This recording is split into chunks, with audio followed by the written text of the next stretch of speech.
welcome to the family here on Purple Mafia.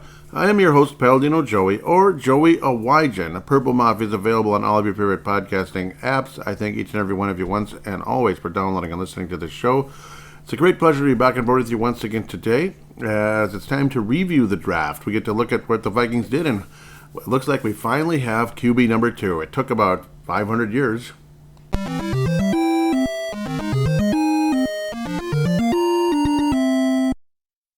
And with all that said, the Minnesota Vikings wound up with 5 draft picks because of the trade for a number 2 quarterback. So we open things up with the quarterback? Might as well. Sam Howell will be your number 2 quarterback.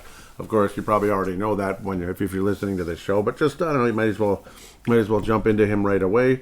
So the Vikings going young for the number 2 quarterback position. 2022 fifth round pick, number 1 in that round. The first pick in the 5th round to the Washington Commanders, and started the whole season in 2023, almost 4,000 yards. He had 21 touchdowns, but 21 interceptions. So a little bit kind of sloppy. Terrible team, 3-14 season for the Washington Commanders. Supposedly they were still the Washington football team. I think they might have been at the time. I'm not. I get mixed up as to when they actually called them the Commanders. It might have been 23. I think they were the Commanders already, actually. Yeah, that's when we were calling them the Cadets. I think I was making fun of them a little bit. And Sam Howell was the quarterback the whole season. The year before, he played in one game, basically just one touchdown, 1 interception. So it was very consistent with the interception to touchdown ratio. 1. Last year, he threw 1 interception and no touchdowns for the Seattle Seahawks. Geno Smith led the way there. Geno Smith is now the starting quarterback for the Oakland Raiders, Las Vegas Raiders. Thank you very much. And and a guy by the name of Sam Darnold will be quarterbacking the Seattle Seahawks.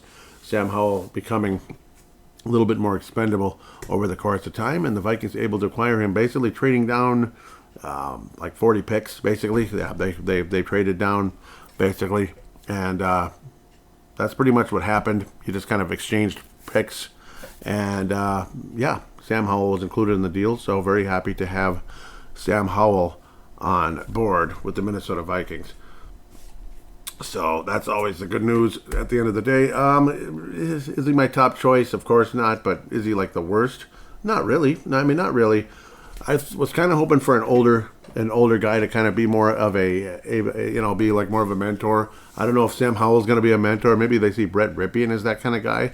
As talk is that he's more of a coach type of player anyway. It was 30 picks. Drop. So the Vikings basically dropped down from 142 to 172 and also got Sam Howell in return in the trade. So basically trading down in the 5th round. That's what I thought it was. I just wanted to get the absolute details in there. Vikings also have Brett Ripien under contract. And the Vikings also signed a number of UDFAs. So, and one of them is a quarterback, and it's kind of local. So at least played for the local team, not from here necessarily. Not every Golden Gopher is from Minnesota. That's just an absolute fact. Just like Bobby Jackson, everybody loved him. It's like, oh, what kind of Minnesotan are you if you don't want him on, he's not from here. But yeah, he played for the Gophers. So Sam Howell did not do that. Sam Howell played for North Carolina and was from North Carolina. So cool. Waynesville, North Carolina, Sam Howell. Only 6'1". The other not so good thing to go with the 221 interceptions is the fact that he was pretty much sacked more than anybody else in the NFL when he was out there. So sacked 65 times. A loss of 445 yards. Ouch. One good thing for Sam Howell in the rushing department, not too bad. This is in 2023 again. It's a full season sample size, so it's not like it's nothing. It's not like he played like 5 downs, kind of like, unfortunately, Brett Ripien. 263 yards, 5.5 a carry. Okay. 5 touchdowns, though. So that's kind of cool. 4 fumbles, but 2 lost. So he lost half of the fumbles he actually fumbled. The other 2 were recovered by himself or a teammate. So, yay. At the end of the day. So, I mean, 2 fumbles it's not good, but it's not like the end of the world. Throughout an entire season. Could be worse. Dante Culpepper fumbled more than like whole teams basically back in, was it 2002? Whole teams, Dante Culpepper. Yeah, that's how crappy he was about hanging on to the football, where a lot of us tend to forget that and say he's like the number 2 quarterback in franchise history or something. Okay, yeah, he was pretty good, pretty talented, but he couldn't hang on to the ball, and he threw a lot of interceptions too. He had more turnovers than whole teams in 2002 alone. It was pretty obnoxious, actually. He went from, wow, he's great, to GD at Dante, hang on to the ball. Pardon my French there. Well, further and further proof that J.J. McCarthy is the starting quarterback of the Minnesota Vikings. Pittsburgh Steelers, we'll see where they went. At the end of the day, Mr. Aaron Rodgers has still not decided since the last episode. But, of course, the last episode was only about a week ago. Well, we're going to look at the draft board. We're going to talk about what some of the other teams did as well. So that's kind of how that goes at the end of the day. Sorry about this. Round by round by round by round by round by round. We'll refer to ESPN here. Of course, Cam Ward went number 1 overall. And a certain guy who was supposed to go possibly number 2, number 3, number 4, number 10, number 21, he went in the 5th round. That would be a guy by the name of Shedeur Sanders. So, yes, it was the number 1 story of the entire draft. Shedeur Sanders drops to the 5th freaking round. I thought Aaron Rodgers it was a little bit weird how he dropped all the way to 24. Well, the guy ended up being a weird guy, but he was the best player in that draft. At least the best quarterback, no doubt about it. Travis Hunter, the Jaguars make the first trade of the draft with the Cleveland Browns, and they get Travis Hunter, who's a guy who can kind of do a bit of everything. And yes, there's a stupid Buffalo. There's the Buff again. Ugh, go away. Colorado this, Colorado that. And yes, like Shedeur Sanders. Travis Hunter, though, played both positions. It's like he's trying to be Shohei Ohtani, basically. He's been a receiver and a cornerback and been super good at both. Cornerback, not quarterback. Abdul Carter, edge rush to the Giants. That was long, been a conversation. Will Campbell, who at times went 10th to the Bears, goes all the way up to the Patriots, 4th overall, offensive tackle. Well, hang in there. Out of LSU, Mason Graham, defensive tackle to the from Michigan to the Cleveland Browns. That's, of course, the Browns going from 2 to 5 in that one. Ashton Genty going 6th overall to the Las Vegas Raiders. Las Vegas Raiders, yeah. One of these days I'll get it right. Armand Membou, not Caribou, but Membou out of Mizzou. Offensive tackle to the whoever they are, New York Jets. That's a weird-looking logo. It looks different. Anyhow, Titura McMillan, wide receiver, going to the Carolina Panthers. Well, let's bring home Thielen, right? Everybody wants to bring Thielen home. Okay, here goes Shedeur Sanders. He's going to the Saints. Nope, Kelvin Banks. Okay, well, I guess he's not going 9th. Well, he's not going to go to the Bears or anything. There's no way. They took quarterback number 1 last year. So Loveland will be at the tight end, a nice target for Mr. Campbell there. Mikael Williams, edge to the 49ers. I probably don't need to read all of these. I'll be going crazy. But I'll be boring you and boring myself almost as I'm doing it. And unfortunately, as kind of expected, Gray Zabel, the guy who I endorsed, going 18th to the Seattle Seahawks. But then there was the backup player that I thought, kind of like the backup plan, who I thought was possibly the guy all along in a lot of ways.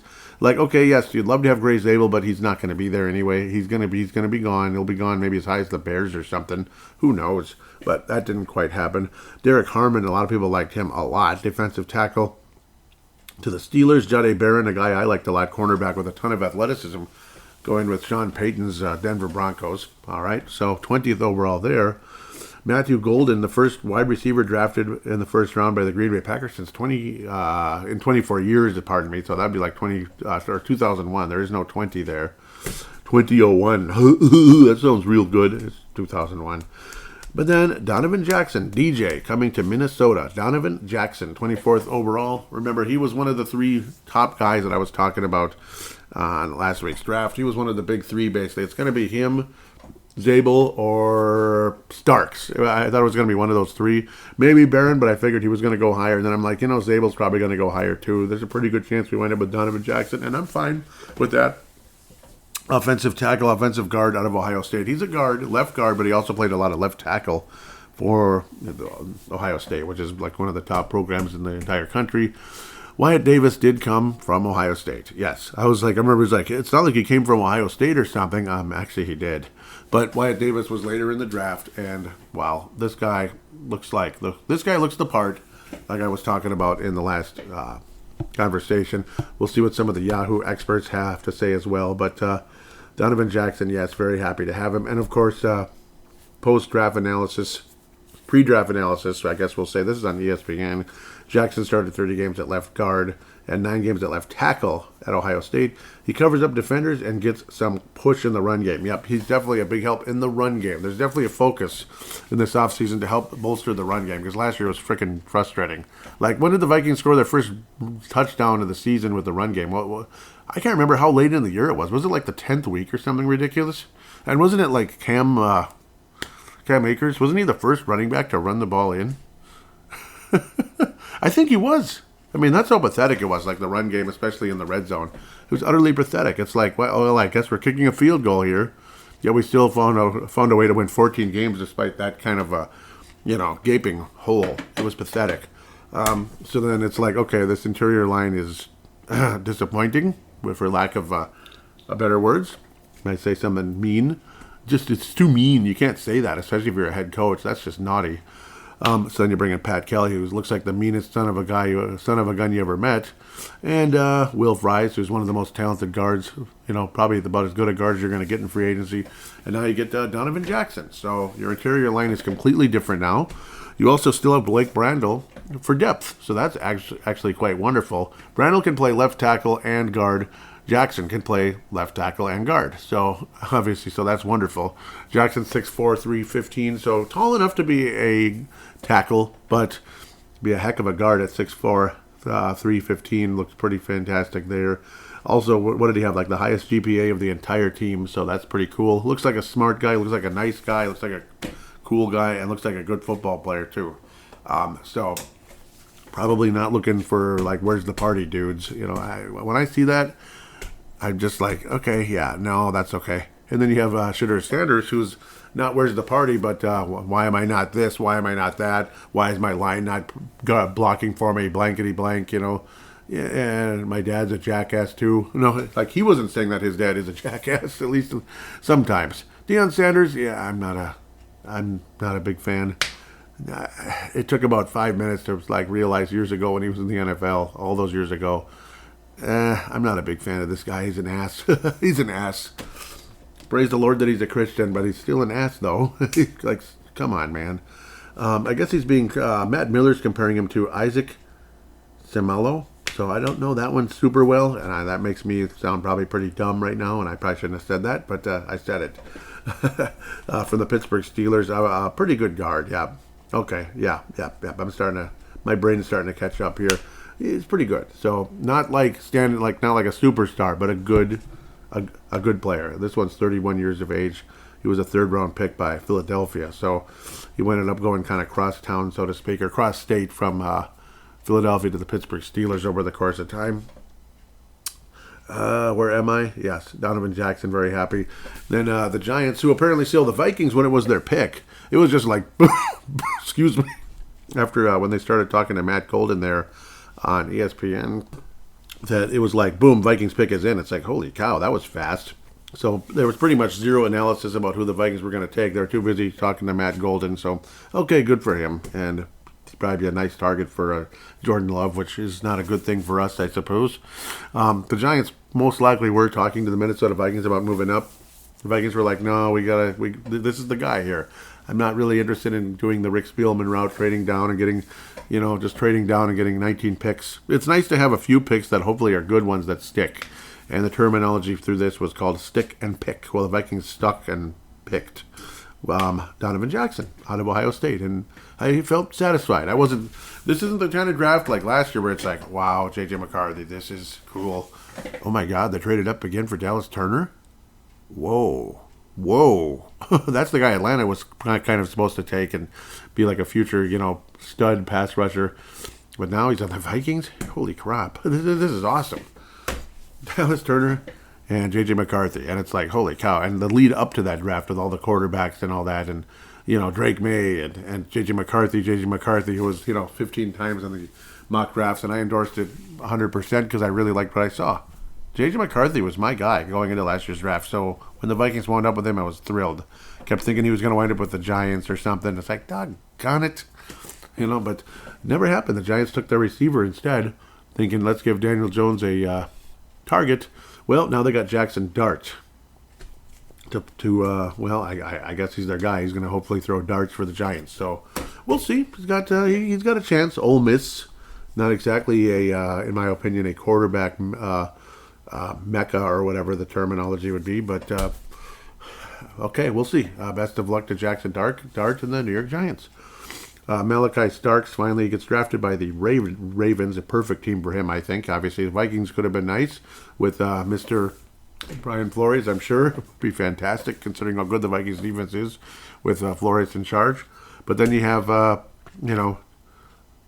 Ravens have always had a really pretty epic defense, other than like back in the mid-'90s when it was like they'd throw for about 500 yards and give up about 400 back in the day. And then years later, though, that defense just became nuts by the late 90s, and pretty much generally speaking been pretty good ever since, with a few off and on seasons. But Malachi Starks winding up with Jaja.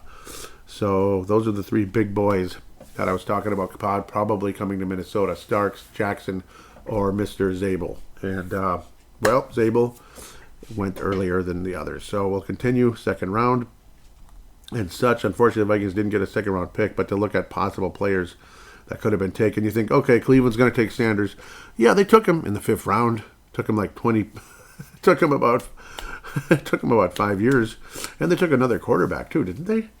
Carson Swinger. Yep. Carton Swessinger.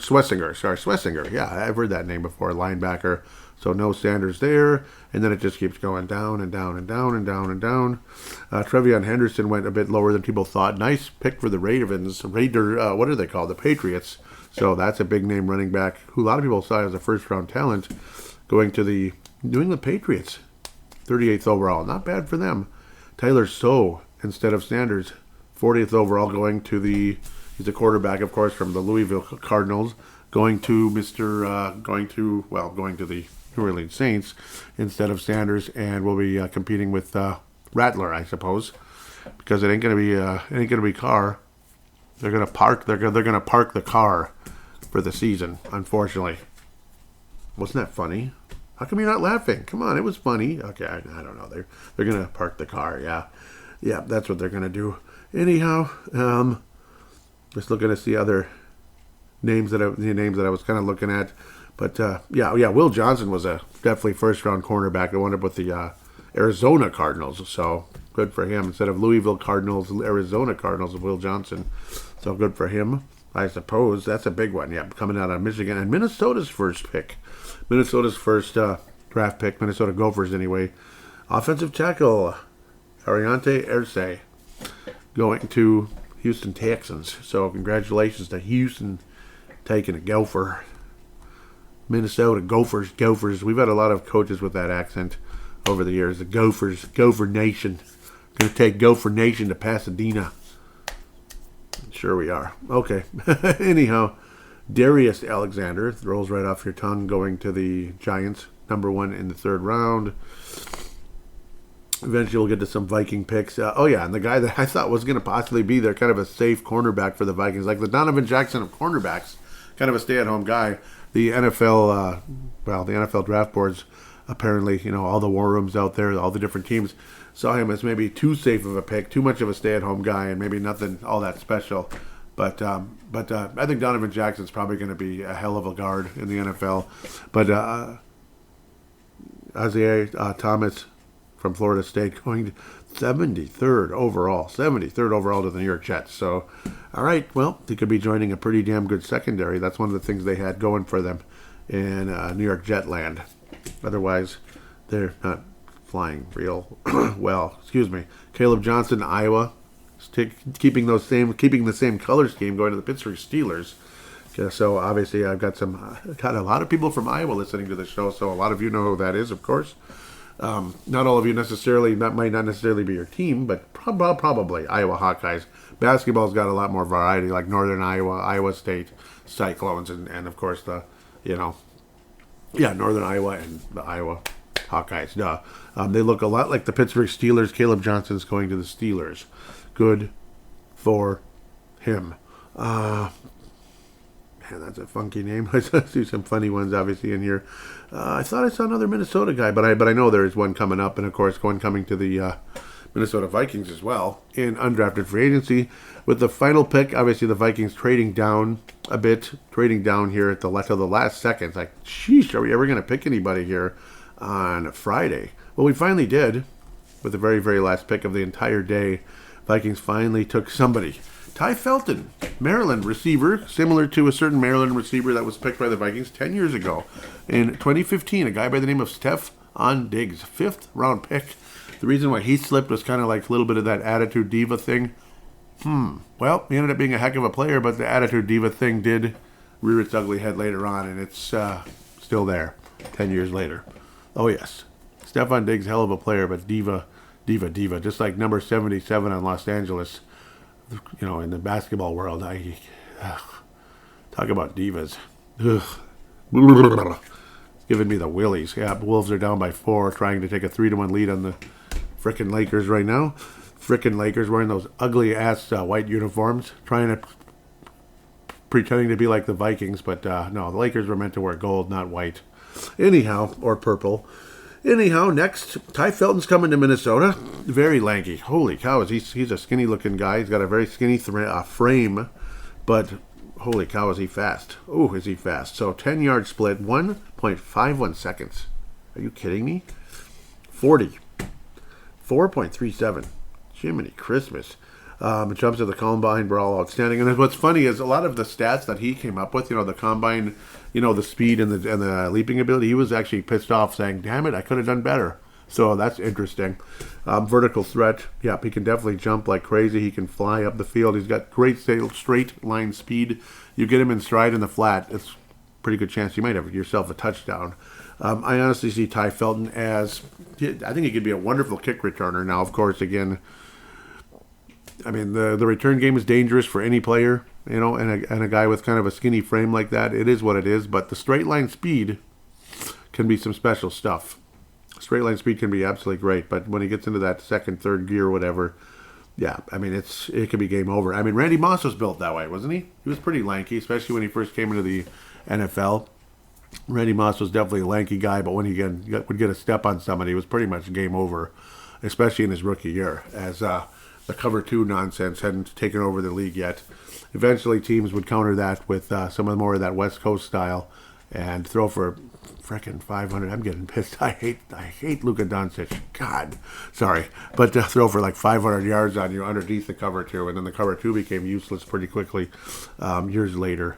But man, at the time, it was frustrating because it took away the deep threat. God, that was annoying. I hated that. The stupid Falcons got that going. Falcons and Bucks. What's wrong with these guys? Idiots. Anyhow, post-draft analysis, Minnesota has 2 outstanding receivers in Justin Jefferson and Jordan Addison, that's for sure. Now it adds a potential upgrade over Jalen Naylor. Yeah, he dropped the ball a lot. Now, Felton dropped the ball a few times as well. Didn't he have like 8 drops last year? So that kind of sucks.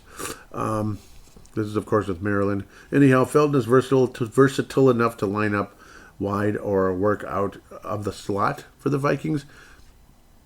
And he's a good value at this point in the draft. Yeah, I think so. Well, he's good in the flat, that's for sure, especially in stride. You can get him out in the flat in stride, you got something. He gets a step, and it's kind of like game over. He's got insane speed, does Ty Felton. So he's kind of like, in a lot of ways, that's like the perfect third receiver. The guy who could be epic out there. The guy who could be a deep threat and be something special, where he doesn't have to be necessarily, like number 1, number 2. Locally, Thor Nystrom sees him as starter potential, like a starting receiver. So, and yeah, you can start with 3 receivers. And obviously this offense and this coach, the passing game is, it is what it is. It's definitely there. So, yep, and we can look at maybe Kevin Seifert as well, analysis of every Vikings pick. We'll look at what Kevin Seifert has to say as well. I might even yeah, okay, good. I can open up both. So Kevin Seifert is a local guy, but with ESPN, of course. Keeps up with a lot of our players and such.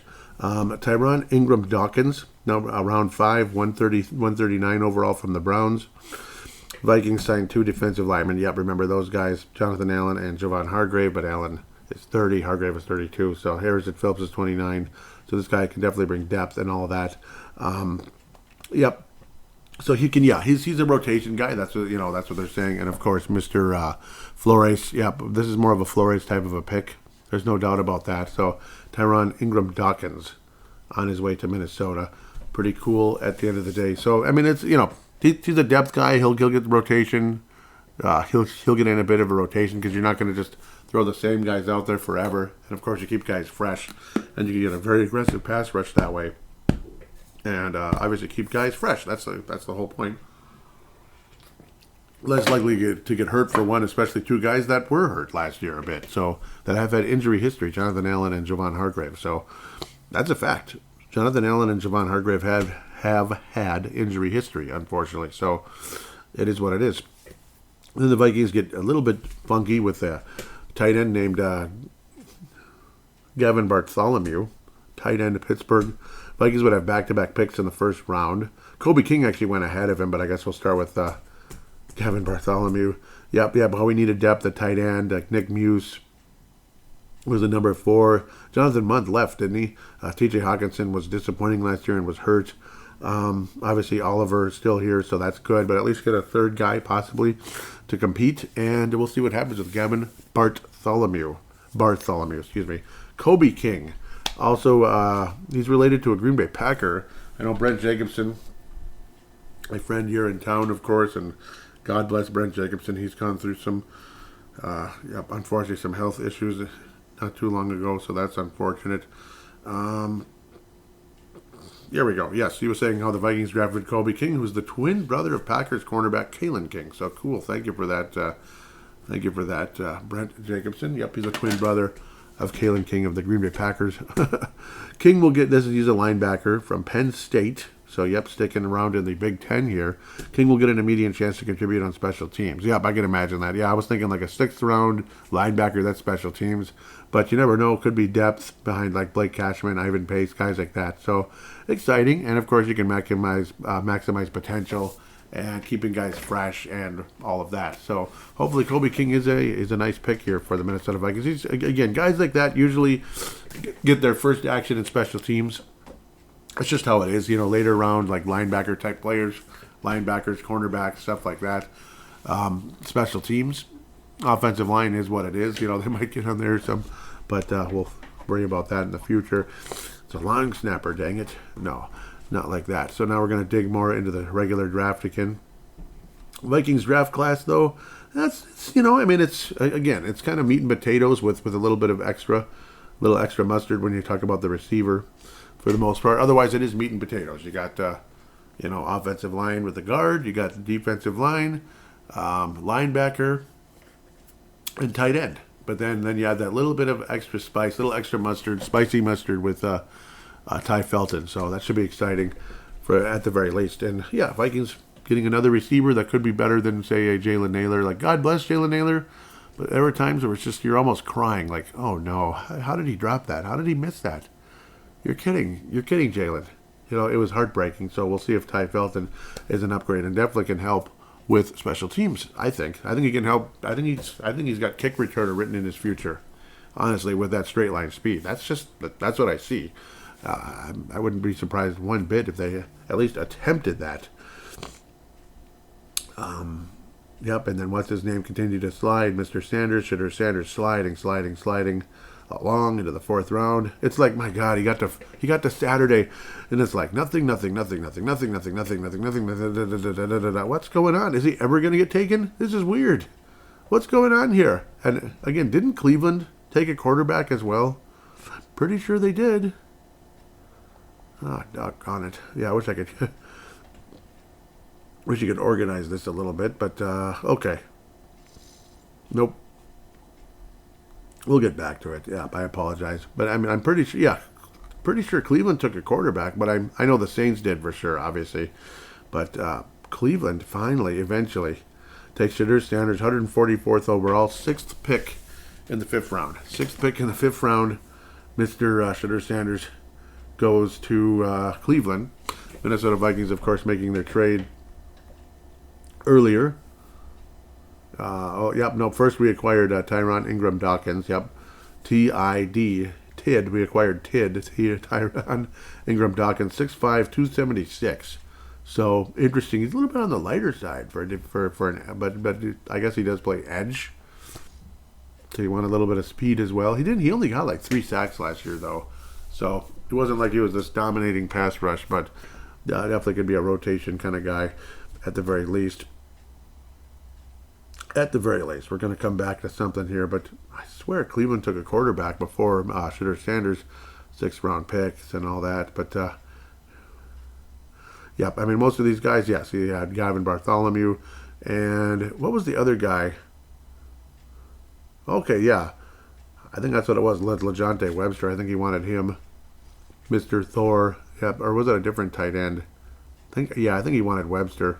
But, yeah, he said he was disappointed. And then Raiders finally took a quarterback, Cam Miller out of North Dakota State, 215th overall. So, I don't know. I mean, are you that devoted to Geno Smith, I guess? Or just the players you saw weren't that guy right now? It just wasn't your year. Like last year was the same thing, and you didn't want Shedeur Sanders and all that nonsense that comes with him.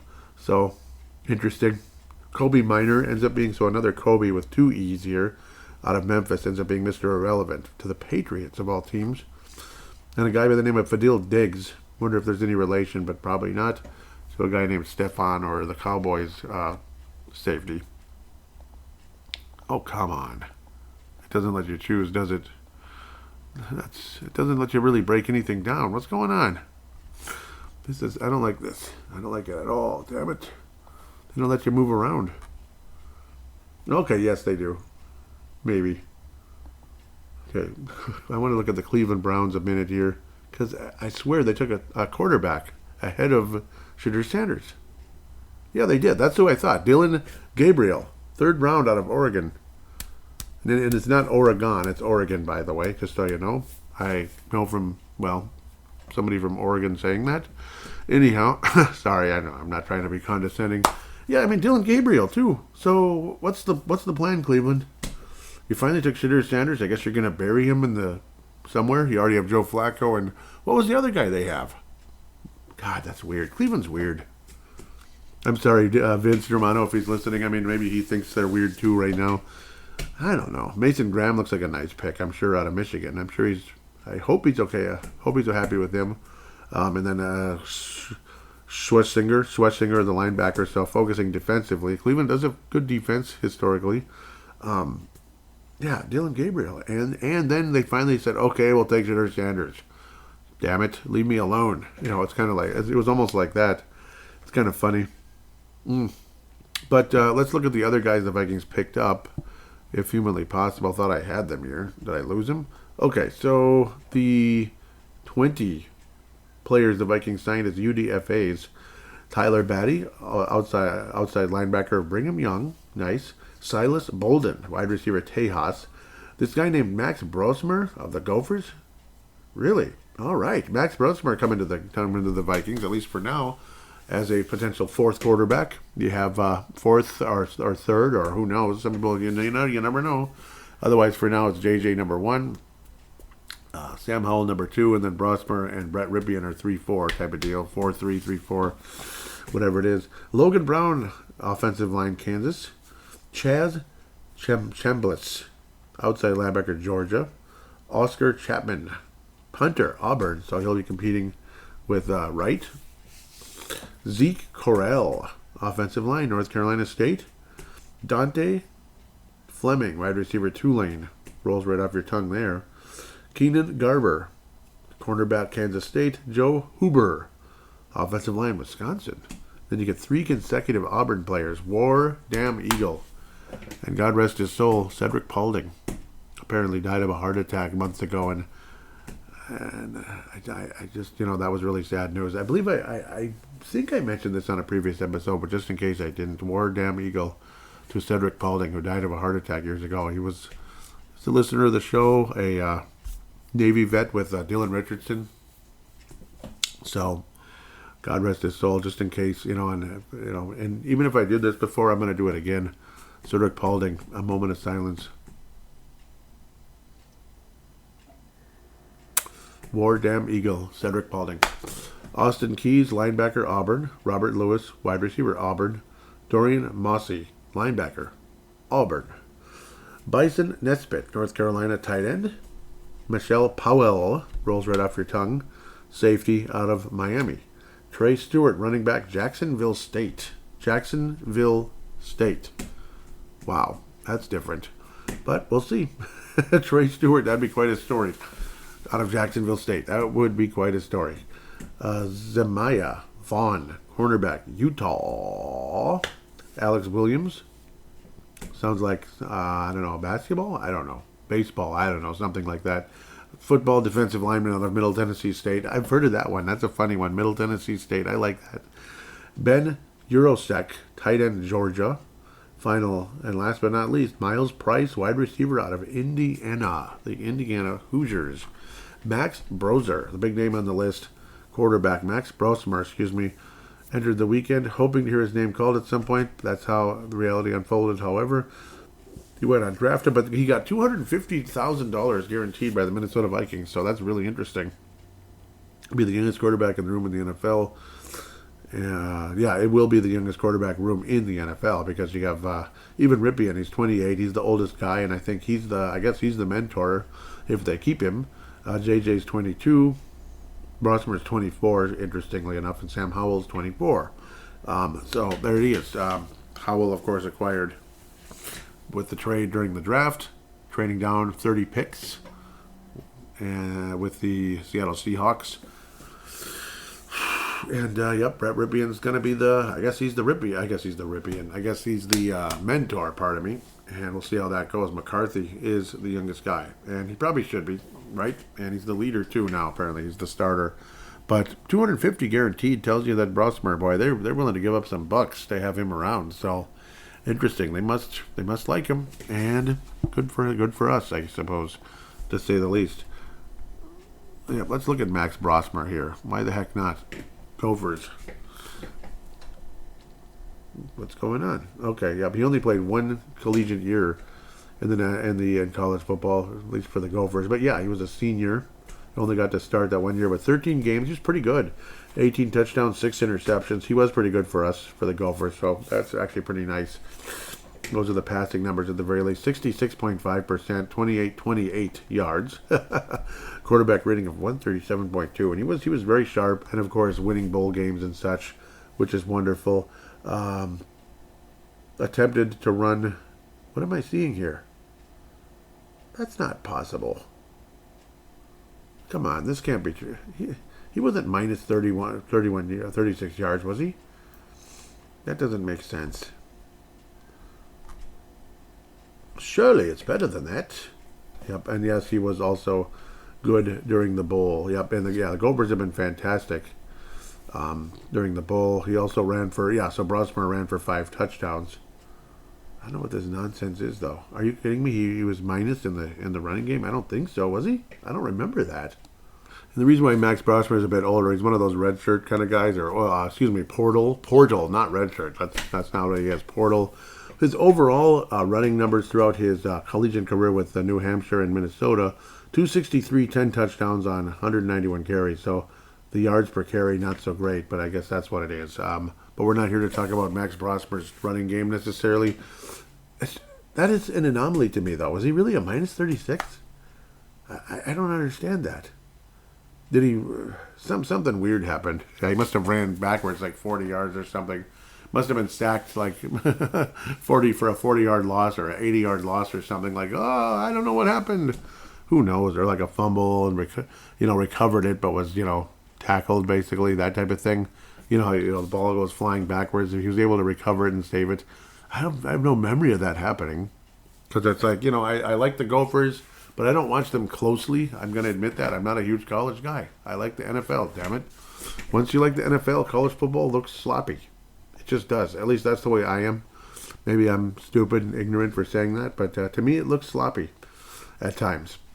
Sometimes it's fantastic, though. I mean, it's not that bad. Sometimes you watch like a up-and-coming quarterback and you're just dazzled, like, wow, that guy's going to be awesome. Like, I remember watching Lamar Jackson with Louisville, and I was just dazzled. I was blown away. Like, this guy's going to be great in the NFL. And, yeah, he's pretty damn good. He's probably not as good as I was expecting.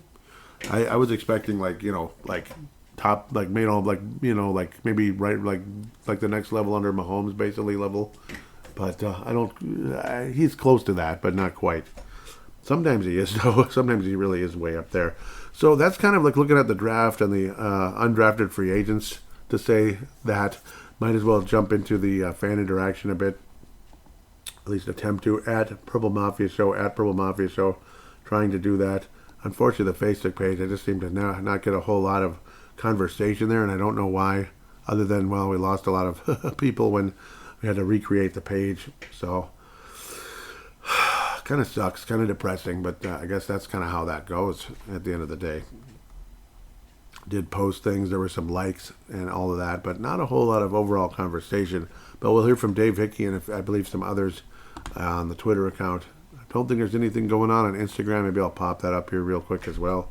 Sometimes I'm kind of not the best about that. I have it up and then it gets closed for some stupid reason. That's annoying, but that kind of comes with the territory, I suppose. Instead of watching people dance in front of a camera, I'd much rather see Purple Mafia Show. But maybe you like seeing people dance in front of cameras. I don't understand it. Ooh, there you go. Oh, come on, Anthony Edwards. That should have been a pick 6 for him. Tripping penalty on LeBron James. Doggone it. Double minor. Oh, boy. I hope he didn't hurt his knee now. Son of a... Please. No. What's going on here? Can't be doing that. So it's mostly likes, looks like, which I appreciate the likes. I like it and love it. What am I clicking on? Sorry, I'm just an absolute mess. But, yeah, unfortunately, I don't think there's any likes here. Or, yeah, there's likes, but there's no comments. Yeah, he's not getting up. That's great. But, yeah, sometimes he's a little on the dramatic side. Anthony Edwards, sometimes scaring the crap out of people, thinking he's, like, done for the year. I hope not. So the most recent episode, Vince Germano and Tanae Brown retweeting. Thank you guys so much. Vince Germano out of Australia. And Mr. Oh, Jesus. What did I just see? Oh, Jesus. Oh, boy. I did see movement. Okay. Oh, God. Help me. Oh, no. Okay. Good. Anthony, you scare the crap out of us all the time, man. But it's probably not going to be sore. I saw something move, but it wasn't that bad. But it was enough to probably scare the crap out of him. Sorry, that's distracting. Vince Germano out of Australia. And Tanae Brown out of New Zealand. But, yeah, I mean, both of those guys know basketball a lot. So I really appreciate you guys' support here on the football side of things.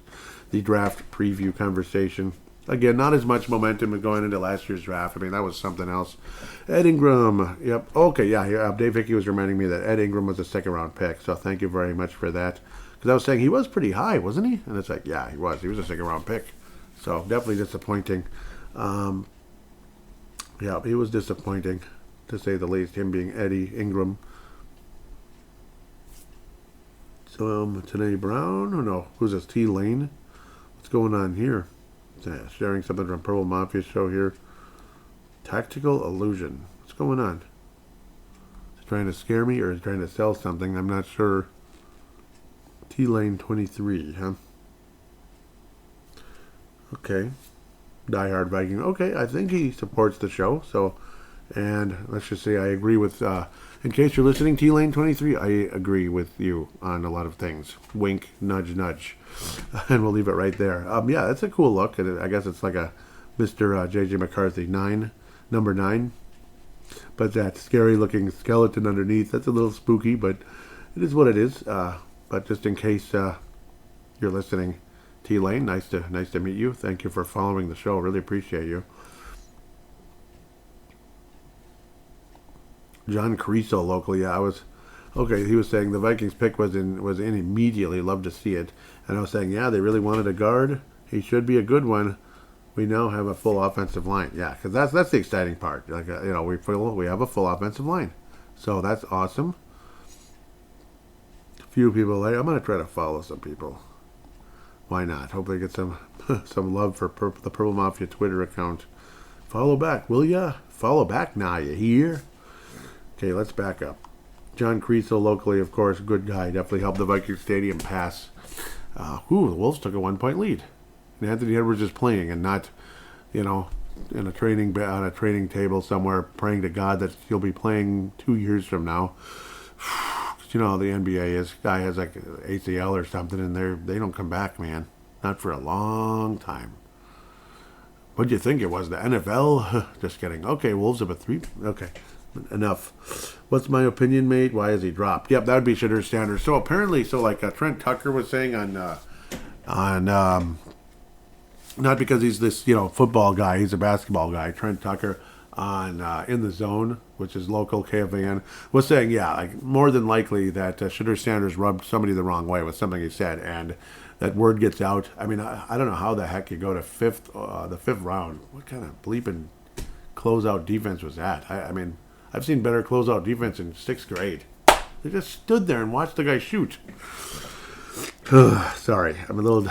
I kind of want the Wolves to win this game, if you didn't notice. Vince Germano's on the Lakers side here. He's also a Browns fan, which is totally fine. Like the Browns. But yes, Mr. Shitter did wind up there. I was saying, if I'm Cleveland, I take Sanders definitely tomorrow at number 33. But instead, he went to 144.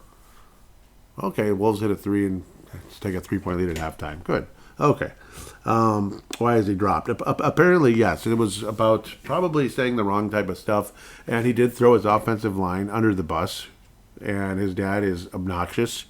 And all that buff, or whatever the heck, like the way the media went nuts over Deion Sanders being the coach of Colorado Buffaloes. I don't know. It's annoying. It was kind of annoying. I remember thinking, yeah, that's a shelf life right there. That's no, guarantee of any kind. It's a shelf life. Oh, that's scary. Yep, it's definitely a shelf life, to say the least.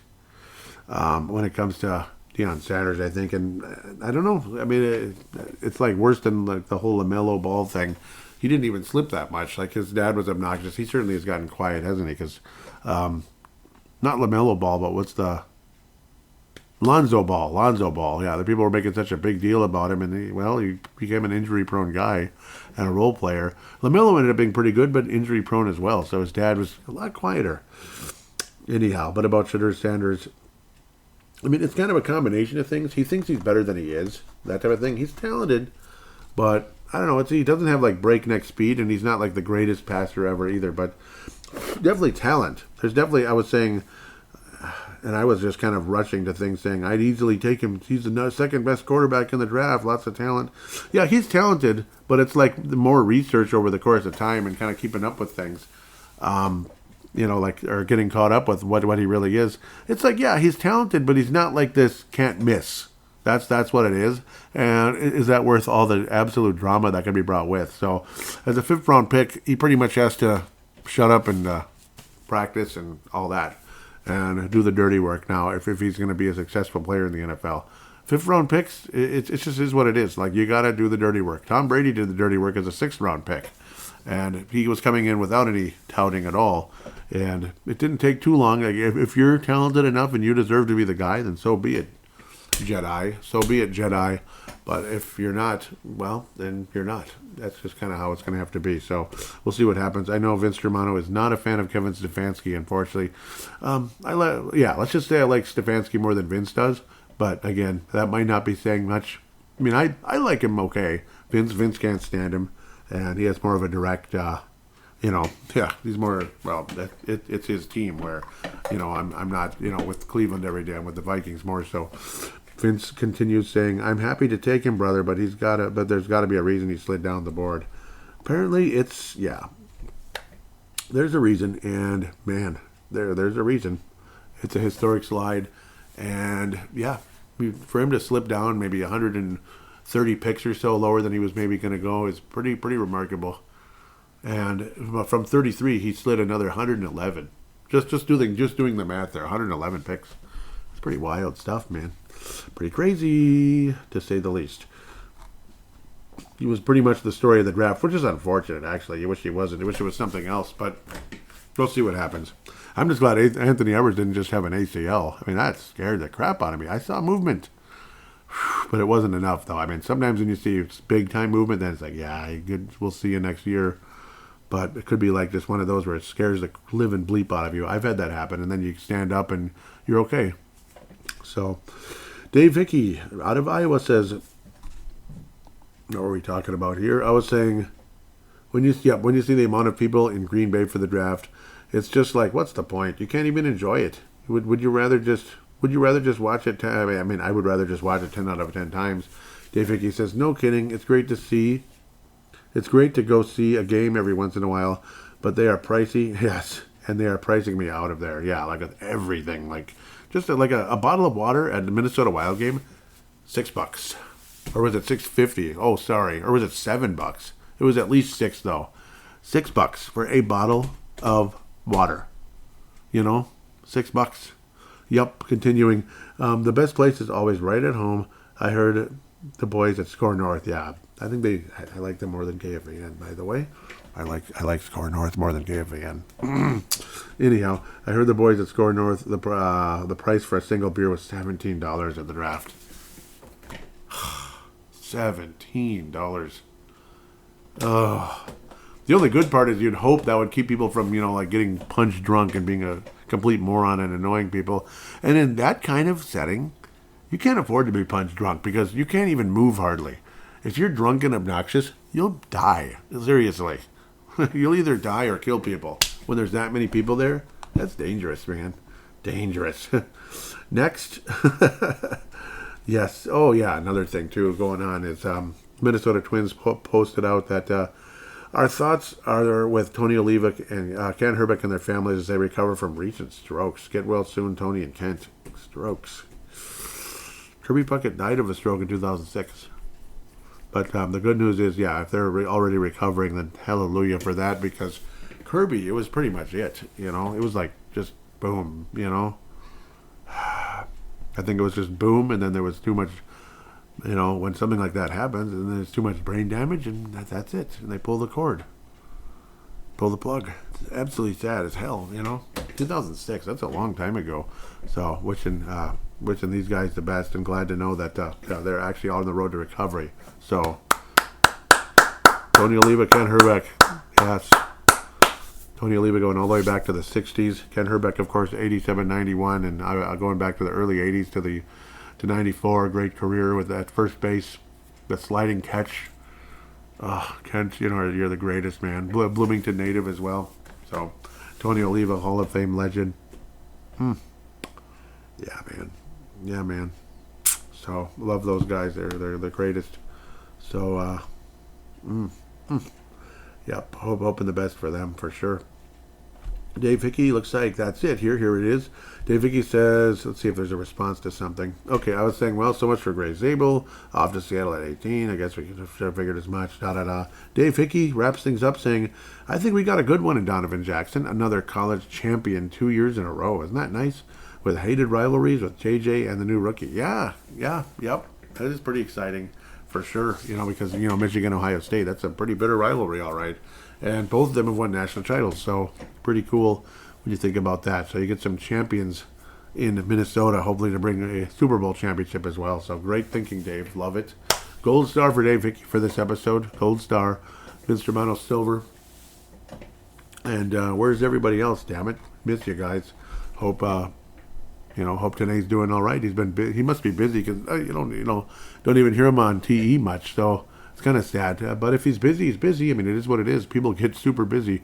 Sometimes it's like the worst timing ever too. You're like, this is the most exciting time, but I can't do anything about it. I'm uber busy. It happens. Unfortunately, it sucks, but it's reality. Unless he's disillusioned with me, I don't know. I hope not. But with that said, really hoping you enjoyed this show, this review. I'm, honest with you that I'm not this huge draft expert. It is what it is. I love keeping up with it. I love the excitement. I like prognosticating what the future holds. And just the thought of having a full offensive line, like a full house on the offensive line, is freaking awesome. So that's something absolutely to look forward to as we go forward, as we go into 2025 and beyond, to compete for a Super Bowl in the next 5 years or so. Hopefully winning multiple Super Bowls.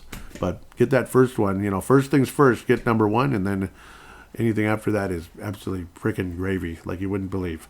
With that said, thank you so much for listening. It might be a little bit till the next episode. It might be a long time. But maybe we'll jump in and have some conversations here, especially with this upcoming group. It's exciting. JJ McCarthy conversation and such. Hopefully, I'm not coming on to talk about people dying. Like, that's the sad part. Like Bernsey passing away, Dennis Green passing away, stuff like that. So hopefully, it's not because somebody died. That's the sad part. But well, if that's what it is, that's what it is. Otherwise, I'd like to keep up with this team maybe a little better in the offseason than I have in the past. I don't think that's helped the show at all, how I tend to go on too long of a hiatus. But sometimes I can't help it. Like last year, it just rained like hell as the spring cleanup and fall, seasonal mowing went into full gear, and it just never stopped because of the damn rain. There was no, like part where things calmed down a little bit. It was just hectic, all the time. So we'll see. Like to get on more often though in the off season. With that said, just wishing all of you the best. Skol Vikings, and stay healthy, stay alive, and stay sane.